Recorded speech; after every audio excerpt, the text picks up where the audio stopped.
हूँ उसमें थोड़ा सा जोड़ना चाहूँगा। स्वतंत्रता दिवस एक स्वतंत्रता ही नहीं है, बहुत बड़ी जिम्मेदारी। इसको बना के रखना हम सभी का कर्तव्य है। इसको हर वर्ष मनाए जाने का मुख्य उद्देश्य है कि हम उनके संघर्षों को याद करें, स्वतंत्रता मिली कैसे उसका सम्मान करें।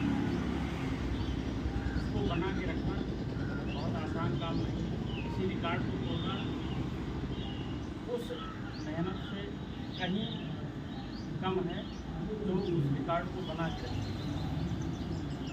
आज़ादी मिली, आज़ादी में बहुत लोगों के खून बहाए, पूरा देश अपने अंतिम दौर से गुजरा। आज़ादी के पश्चात उसको लोगों को मन में बनाए रखने के लिए हुआ कि हर साल 15 अगस्त को लोगों को नमन किया जाएगा, उन्हें याद किया जाएगा।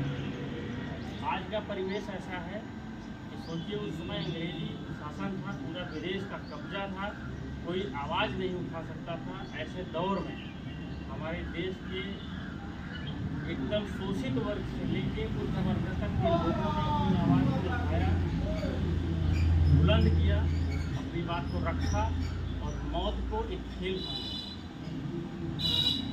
आज वर्तमान परिवेश में किसी का एक छोटे से भी नेता या किसी का फोन आने के बाद वो स्थिति को हो जाती है कि लगता है कि हे प्रभु प्राण बचाइए, जबकि वो देश की वहाँ विदेशी शासन था।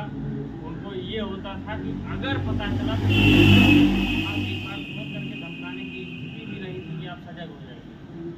लेकिन उसके बावजूद मेरी निष्ठा देश की आज़ादी के लिए कर्तव्य था कि जो मेरा कर्तव्य है मुझे देश को आज़ाद कराना है, तो उसके लिए बलिदान कुछ नहीं है।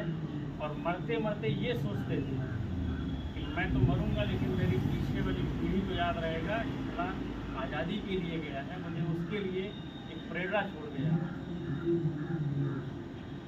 सिंचाई विभाग का आज़ादी में इस तरीके से योगदान समझ सकते हैं कि आज़ादी हुई, उसके बाद हरित क्रांति आई, सिंचाई विभाग का एक विस्तृत रूप तैयार किया गया। पहले लोग निर्भर हुआ करते थे कि कहाँ से हम भोजन प्राप्त करें। किसान भी एक गुलामी की मानसिकता में ऐसे था कि वो बरसात पर निर्भर हुआ करता था।